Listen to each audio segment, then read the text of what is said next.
Egypt. Investment zones in Egypt have become central pillar for the country's economic and development strategy designed to attract investment and boost industrial growth and create jobs. These zones are designated areas where businesses operate under a streamlined regulatory framework, benefiting from the simplified procedures, the modern infrastructure, and supportive investment climate. We're very delighted to be having with us for more details over the phone Dr. Ayman Ghonem, the economic expert. Good afternoon, Dr. Ghonem. Hello? Dr. Ghonem, are you there? Good afternoon, Dr. Ghonem, are you there? Yes, good afternoon, madam. How do you do? I'm fine, thank you. It's a real pleasure to have you here.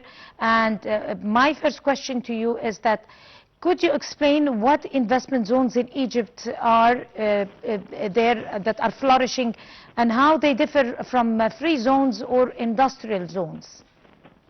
Well, this is a very good question because many people can mix between investment zones, free zones, and economic zones.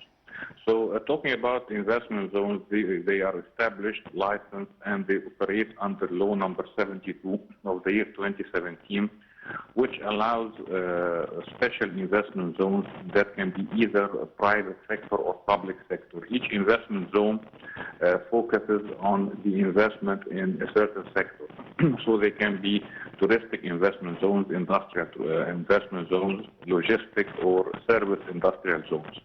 The free zones that you refer to, actually they mean that they are free from the state custom.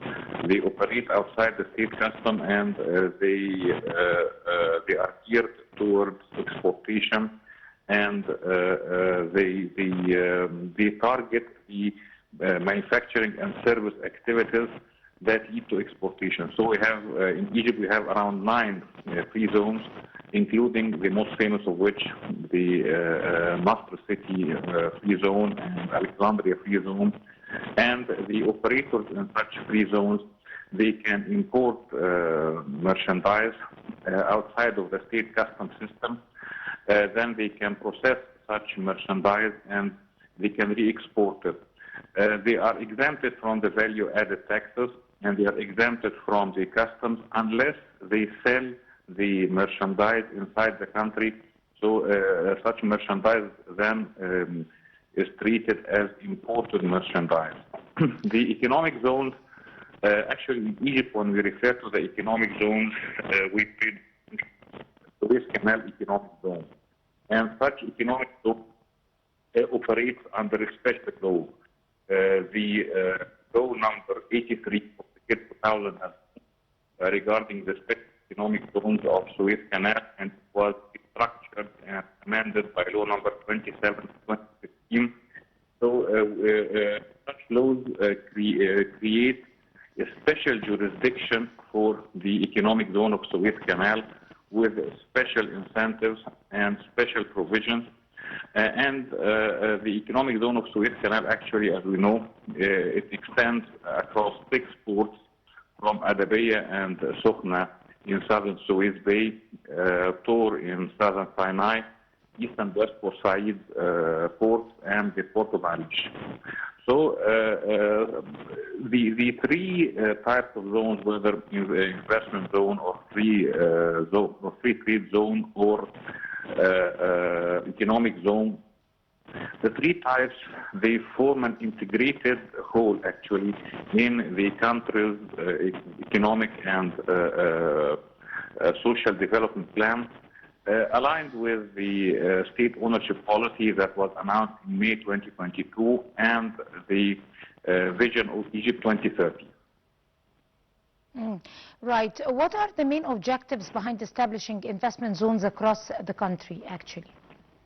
Well, as I told you, investment zones, they are authorized for public sector and private sector as well. You have an investment zone developer who develops the zone, of course, with the help of the state. The state undertakes the major infrastructure, while the developer undertakes the superstructure, the establishments, the buildings, and the facilities.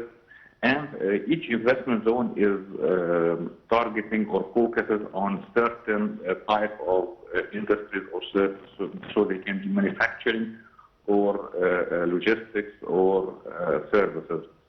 And such investment zone actually benefits from the facilities provided by law number 72 of the year 2017, which allows many facilities for such investment zones. It allows the Prime Minister, for example, to announce certain areas in the state as Zone E. And if you're in Zone E, then you have a tax shield of up to 50% of the investment cost of the project.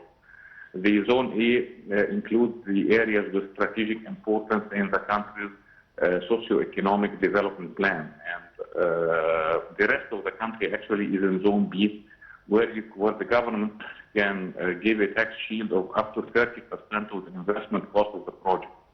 Also, the investment zones benefit of the major infrastructural construction process that Egypt undertook under the leadership of President Abdel Fattah al-Sisi since 2014. It benefits out of the information and communication technology networks. It benefits of the roads and bridges network. We know that in Egypt we established more than 7,000 kilometers of roads, and we increased the efficiency of more than 10,000 kilometers of roads, bringing the national road network to around 31,000 kilometers presently. Also, it benefits of the competitive advantages that Egypt is able to offer. Of course, we're talking about the geostrategic location of Egypt, the merchandise that are produced in Southeast Asia. It incurs a lot of costs and a lot of risks, actually, in the transportation from the Indian Ocean to the Arabian Sea, then Bab el-Mandeb Strait, then the Red Sea, until they reach Suez Canal, and they are exported to Southern Europe and North America. But all this cost is deducted from the products that are produced in Egypt, and this is a major competitive advantage that we offer. Also, the competitive cost of the Egyptian labor and the Egyptian factors of production.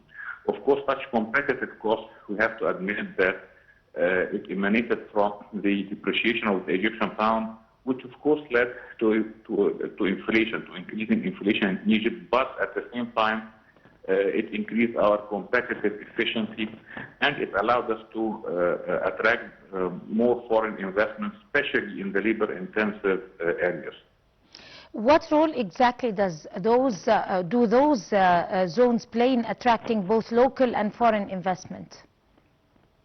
Well, actually, the cause of attracting foreign investment in Egypt is considered to be a major objective of the government and of the Egyptian state, because according to state ownership policy, Egypt targets a growth rate of around 7% on the long term. And 7% would allow us to double the size of our economy every 10 years.